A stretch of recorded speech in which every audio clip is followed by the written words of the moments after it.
Hello everyone, welcome back to Elden Ring Strength, Faith, Invasions.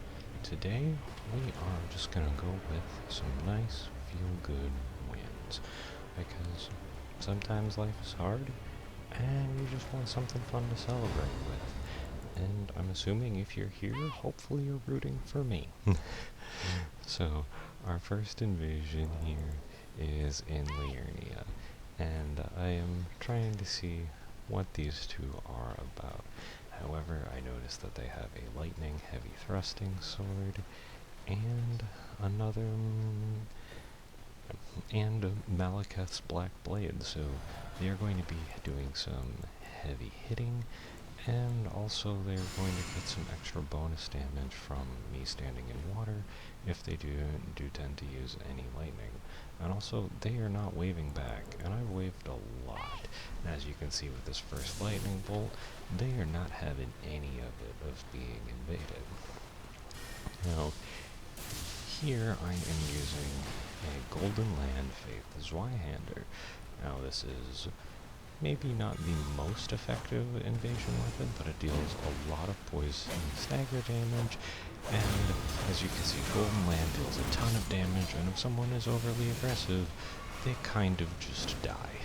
So here we are, having a very fun time with big swords.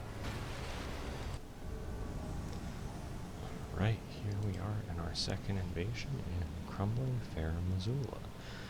Now, at first I didn't recognize this spot, but this is where the first dragon is, where usually people have some friends to come and help them. Unfortunately, I got corner blocked, and knowing that they have some caster AoE, I don't really want to be caught in this hallway, but I do want to lure them out of that room. But they're giving me plenty of time to try and buff. The Phantom tries to cut off the route behind me, but I'm very aware that I don't want to get caught, and the hyper armor on that is wonderful. Unfortunately, I don't finish off the host right there, but the ledge gives me enough time to flask up, and they're very eager to fight, so they follow me straight into a dragon, which is wonderful. And here I just have a Bloodhound Stepper and Steel Dagger to help create a little bit of distance from me and any pursuers, because as you saw, if someone has ranged attacks to follow up like Bolt of Grand Sacks, if you're trying to dodge those and someone constantly running attacking you, it's very difficult. Now, here with the shield, I have a Piercing Fang Banished Knight's Halberd, which ignores the blocking, and thankfully I have a lot of regen, so I lived on like 2 health there. Now this guy is very confident, trying to follow me down on such low health. Now, granted, he's doing a pretty good job of keeping me aggroed. However, he is not really paying that much attention to his host, who is solo fighting a dragon, and I have a lot of things to help keep people away, and for Bird Tree Heal for a lot of longevity. So with that in mind, I think this guy didn't realize that he was in for a much longer fight than he bargained for. There, I was a little surprised that the hyper armor didn't protect me since I had started the attack animation, but that's okay, because I can just use that, drink a blue flask, and I have enough distance to heal back up to full, and then, yeah, Golden Land, despite being not always very efficient, what it does do is it either gives you a lot of space or punishes someone for not giving you that space. And despite doing a good job of occupying me, this Phantom did not protect his host. And that is what you need to do when you're a Phantom. So GG guys, but a good fun win for me. Alright, now on to our next invasion. We have a classic first steps gank. Now, I know it is good to post losses and such, as I might have mentioned a little earlier, but I just want everybody to have a good time. And there were a lot of ganks like this one, where you just have players camped out near a site of grace, just waiting to blender invaders. And that's mostly just frustrating for everybody. So this time, we're just going to have a lot of fun. Now here, I'm switching up from Blasphemous Blade to the Ordovus, since the weapon art is a little bit better at catching and not hitting co-invaders, and the rain lessens the fire damage that I'm going to be doing. Now, that guy, despite having a lot of magical power, is not casting very well, and is very much relying on his Phantom with the Ultra Great Sword in order to keep people off of him. As you see, he has 2 stabs and is not super great at keeping me off of him. And let this be a lesson to all casters: you always need a good melee weapon to keep invaders off of you, because if you don't, I can just relentlessly pursue. And this guy absolutely deserves the T, because First Steps is the very first area of the game. These guys are way over-leveled for this spot, and they're very clearly just here to murder PvP players. So, bad manners get bad manners. You realize that you're just gonna show one of the losses anyway, because for those who aren't as familiar with Elden Ring PvP, this invasion is what a lot of invaders have to deal with, of people who are basically just inflammatory trolls trying to get a reaction out of you. And honestly, later I got banned and blocked by these guys, and yeah. You can see that these guys are, well, yeah.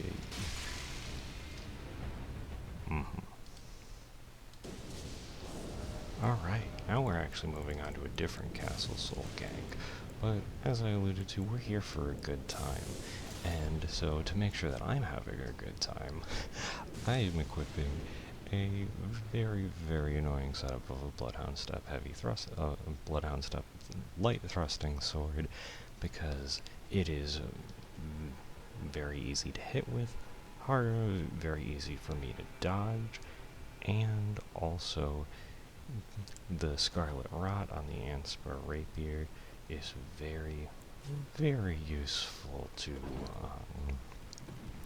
just prevent anybody from, well, let's just say having fun, because it does a lot of continuous damage over time.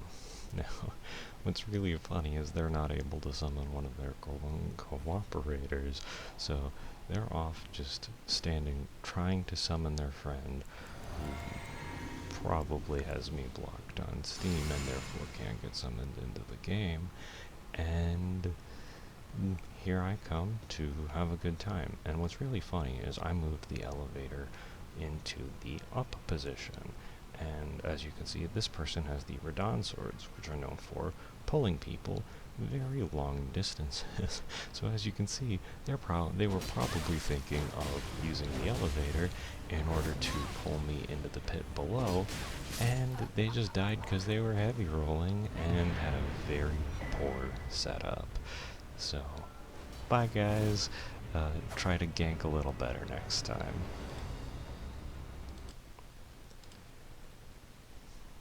Alright, now we are back to honest invasions, this time in the sewers, which is one of my favorite places to invade and be invaded due to all of the terrain and pitfalls. So, knowing the terrain and the potential pitfalls, I do a quick swap over to probably one of my favorite weapons in all of Elden Ring and from software games, Blasphemous Blade. And that is why you level Vigor. And why I love it is it takes up the entirety of some of these pipes, and it's so scary that sometimes hosts just walk right on off the edge. GG guys, hope you have a good time, and better luck with future Honest Co-op. Alright, now we are on to a Taunter's Tongue invasion. Now this won't be apparent until later when another invader comes in, but these guys want to play some PvP, and well, your first mistake is naming your character Dio Brando, because everyone who is familiar with JoJo's Bizarre Adventure knows that Dio is not a very nice character. And secondly, if you are going to name your character Dio in order to be a parody, at least do a cosplay, which this person is, as you'll see in a minute, is not doing. And here I have Blasphemous Blade again, just because of the very big high damage Ash of War, and my alternate weapon being Bloodhound Stab and Spur Rapier. Now, usually, I am not a big fan of using Bloodhound Step and Spur, but with the amount of ganks, as you saw earlier, with the guys with the Sleep Halberd and Moon Veil, it's not a good day for invasions, because there are just a lot of people who aren't very fun to play with. But as you can see here, though, the power, even though post-nerf, Bloodhound Step can still be very useful at creating some distance between you and in this case, a Phantom, or an Invader if you're the host. So, but it's much better than in I believe it was 1.05, where the unnerfed version is you just basically fly across the map, and everyone was using it with no distances being shortened in between quick successive uses, so you could just flee across the entirety of the map with not much consequence. Now, here, this person makes the very time-old mistake of underestimating the PvE, because sometimes Phantoms and Hosts get very confident when they are the ones that outnumber you. But they don't realize that the PvE enemies, especially in late game areas like Mountaintops of the Giants, can be very powerful. And when they are that powerful, they can do quite a lot of damage and cause a lot of distractions. Now, as I was saying that, I completely forgot that they had beat the birds and ran back to go help their other friend who was dying to the PvE of the Zamor soldiers.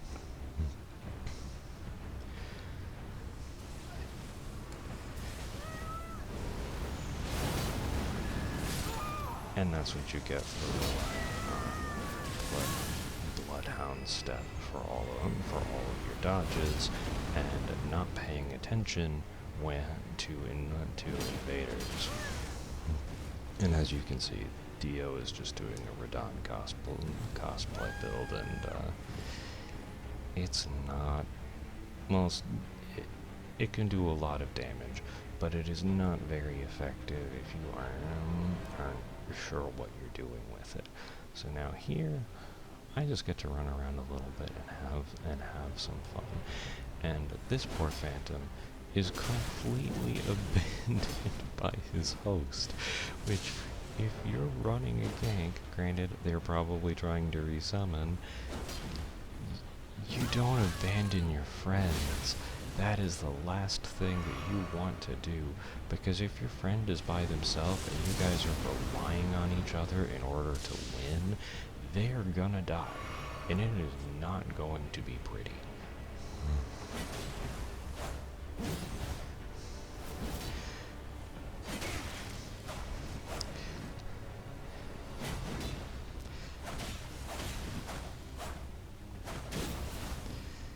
Yeah.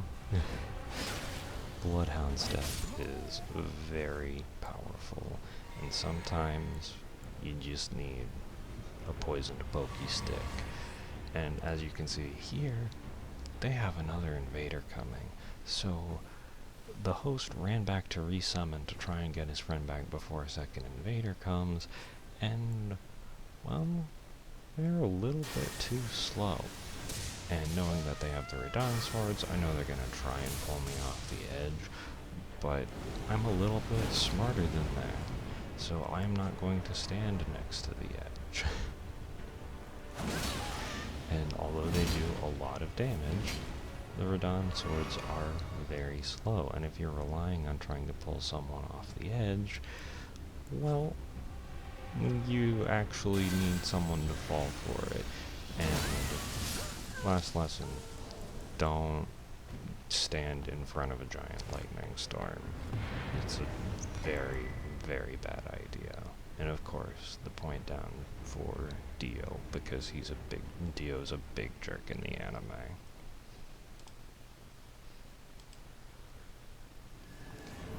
Alright, and for our last one here, we are invading Sekiro. Now, I know in my last episode, we also did a Path to the Halley Tree invasion. However, this time, I'm behind a giant octopus, which is wonderful, because this guy is a giant health bar sitting in front of me that I can shoot lightning from behind. And it is so nice just to have help.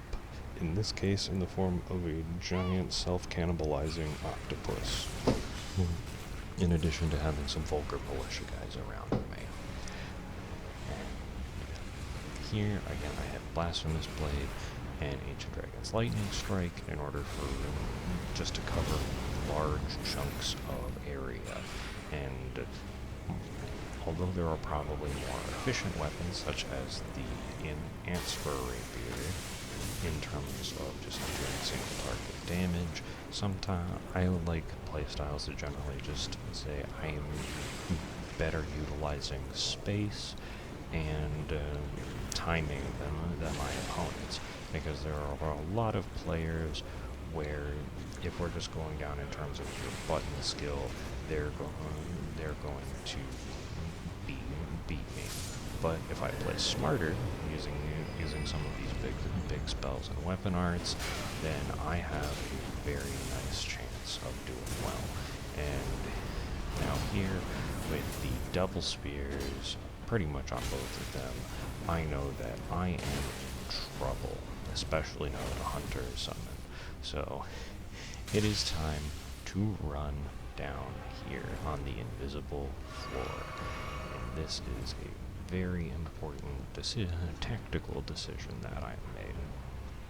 Because, as you had seen in the sewers, the weapon art for Blasphemous Blade takes up the entirety of the invisible path. And also it's an invisible path, so they don't necessarily know where the sides are, and off of it is an instant death. So, although it is not the most exciting thing to do, waiting patiently for an ambush is sometimes the smart thing. Now here I reposition over to this side so I'm closer to the path further down, so I have a better escape route if need be. And there are 3 vulgar militia soldiers in this room, all of which can apply the Black Blade effect to their weapons.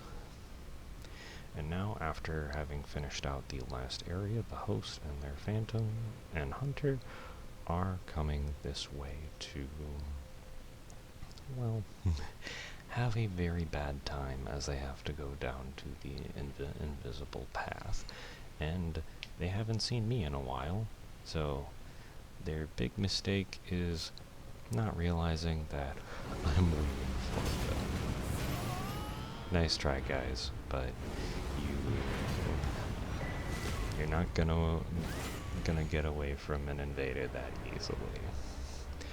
Well, thank you everybody, and hopefully you had a good time with a lot of these feel good invasions, and understand why sometimes invaders just need to highlight their wins and having a good time.